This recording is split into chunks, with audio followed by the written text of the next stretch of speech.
This episode of Trestle Tactics is proudly presented by Gordon Food Service. Welcome to Trestle Tactics, a tips from Trestle Short. We wanted to know what's going to make our podcasts more valuable to you. And the answers were simple. You want easy to implement tactics and strategies that will let you create an outstanding experience around your senior living food and hospitality programming. So let's dive in right now on today's Trestle Tactics.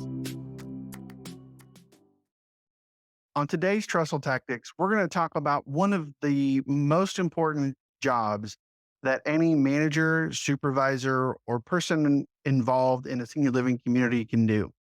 And that's getting, understanding, and maximizing resident feedback.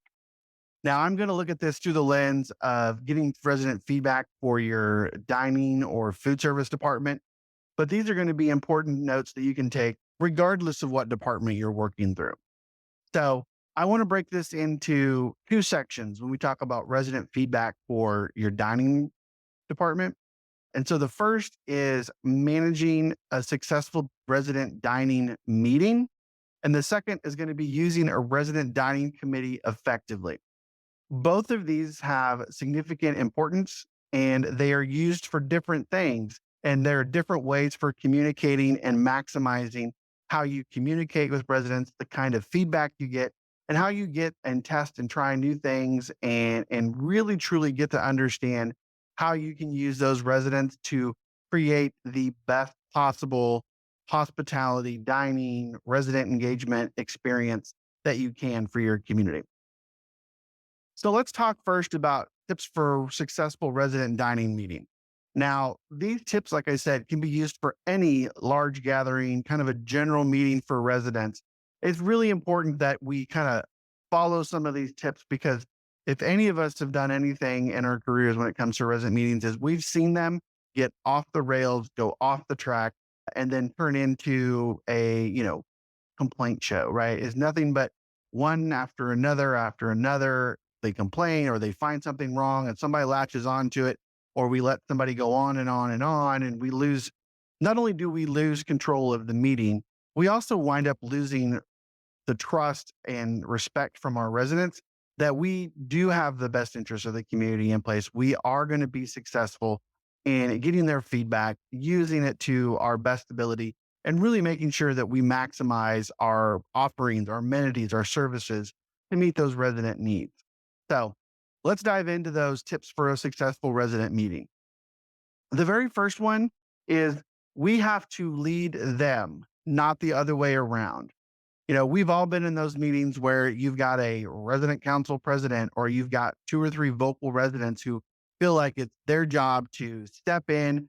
They run the meeting, they run the show, you answer to them, kind of this dichotomy of we're in charge, you're just here to listen to us. And that's not really how you're going to run a successful resident meeting.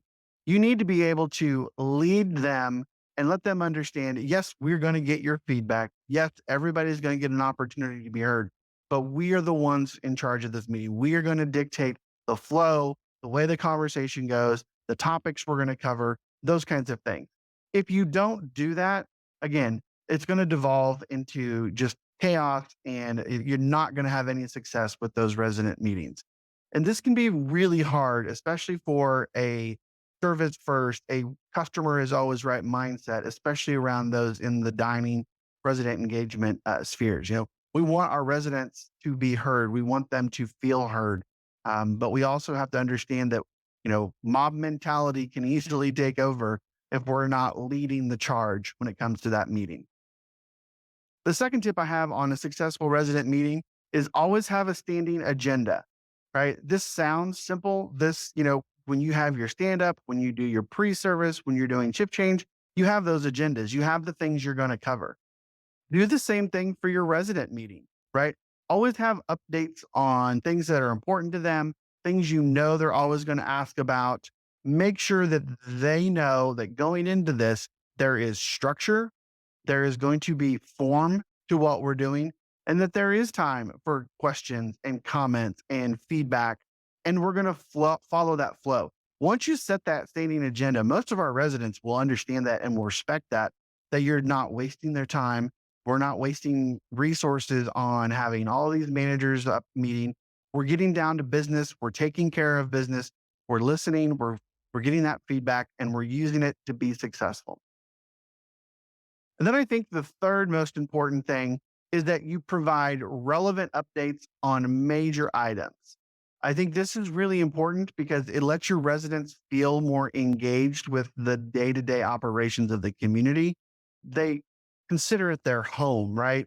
And so having at least some sort of sense of engagement, some sense of involvement in what's happening, even though they're not making the decisions, being a part of hearing what's going on, knowing what's happening, it's going to be really good for resident satisfaction. It's going to be really good for kind of that resident sense of ease.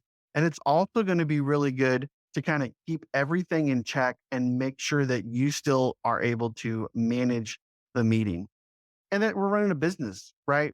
We're running it well. So, some examples, and I like to use these three because I think when you look at food service items, these are really big ones that can definitely check these boxes and allow residents to feel more engaged. So, the first, always introduce new employees, right? They're part of the family now. So, get them in front of them to get residents to meet them, greet them, do it on a neutral, welcoming platform, not a issue in a resident apartment or we have bad service in the dining room and oh, it's the new guy that did that. So, the second example I've used is upcoming menu changes. We know that change is hard in general for people, but especially as we age, change is even harder for most of us. And so sharing those big upcoming milestones, menu changes, it's not a, oh no, they took my favorite salmon dish off the menu. Well, no, Mr. Jones, we told you 2 months ago in our resident meeting that we'd be making menu changes this month. We can definitely put it on as a special. We can work through that feedback, but they know it's coming. So some of those smaller complaints won't come as won't come from the surprise of those changes. And then lastly, dates for any big events, right? So food related events, like if you're doing an open house, maybe you're changing the social hour times, maybe you're adding hours, you're reducing hours, you're doing your monthly meal around a holiday or around a special event, whatever it might be.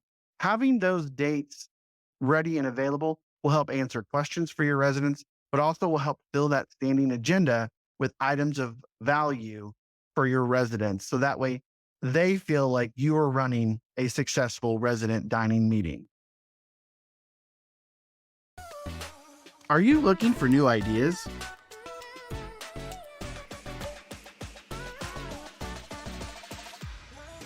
Then you're invited to a once a year big show. Gordon Food Show. Taste hundreds of new products. Learn cutting edge culinary trends. Attend expert led presentations. Connect with industry specialists. Special show only discounts. Gain valuable insights. It's free to attend. The possibilities are limitless. Start here, go everywhere. Gordon Food Service. So the second part of getting resident feedback is a little more geared towards dining committees or resident committees in general. So there's a way to use your resident committees effectively where they again have some more ownership. They are engaged, they're part of the management, if you will, but they're not trying to run the show. They're not trying to take the reins from you. And so the three big points that I'd like to share on this is I think it's important to really use them for what I think a resident dining committee is designed for. And the first one is help them be problem solvers, right? So maybe you've got some issues in the dining room, like residents are all coming at one time, or residents linger in the bar too long and then they need to come to the dining room and it pushes everything. Like you've got some major problem that you're trying to work through. Ask them at the next resident dining committee meeting to bring back suggestions or ideas that they've had or notes from conversations they've had with other residents about how can we solve this problem from a resident perspective. What do you see as some good solutions? They may solve that problem for you, or they may help you identify some of the bottlenecks or some of the concerns that are kind of bubbling up underneath the bigger problem itself. they'll help you solve it faster and quicker and smoother.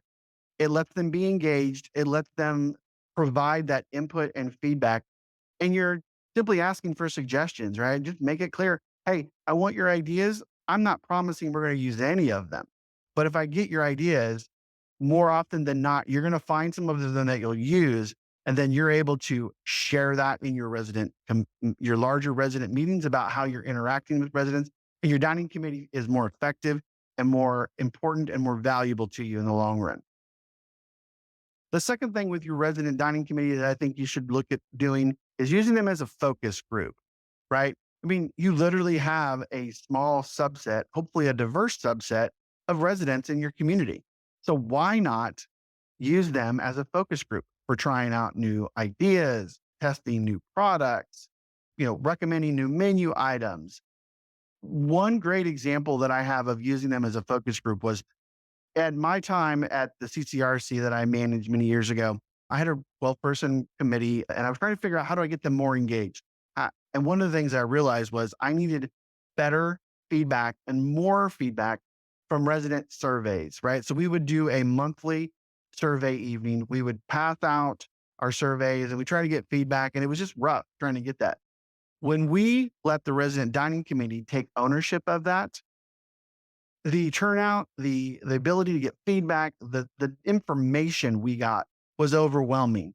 It felt resident driven. It was resident ran. All we did was collect and collate all the data that they pulled together for us. And then we would do that. And then at the next dining committee, we would present the results. So they felt like they were contributing. They were able to help us see the problems, and it was able to allow us to increase our resident satisfaction by over 18% over the course of 18 months.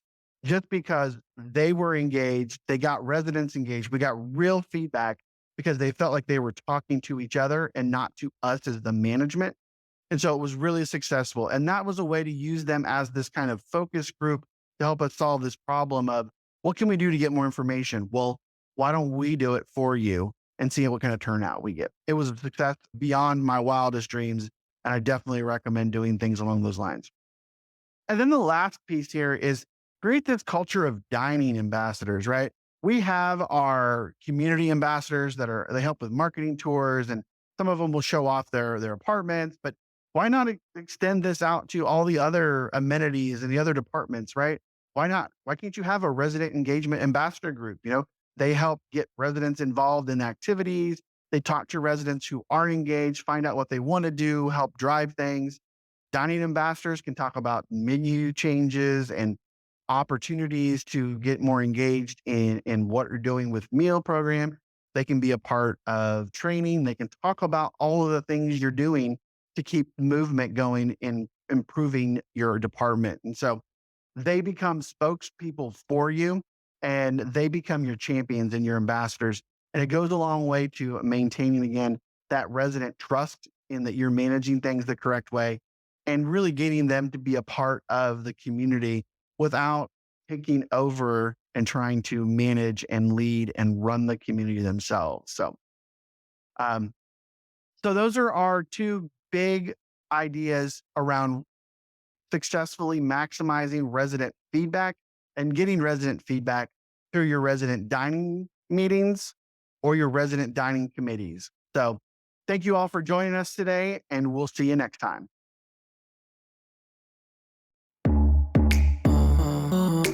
We hope you enjoyed this episode of Trestle Tactics. Be sure to like and subscribe on any of our channels, YouTube, Spotify, or Apple Podcasts, or anywhere you listen to us.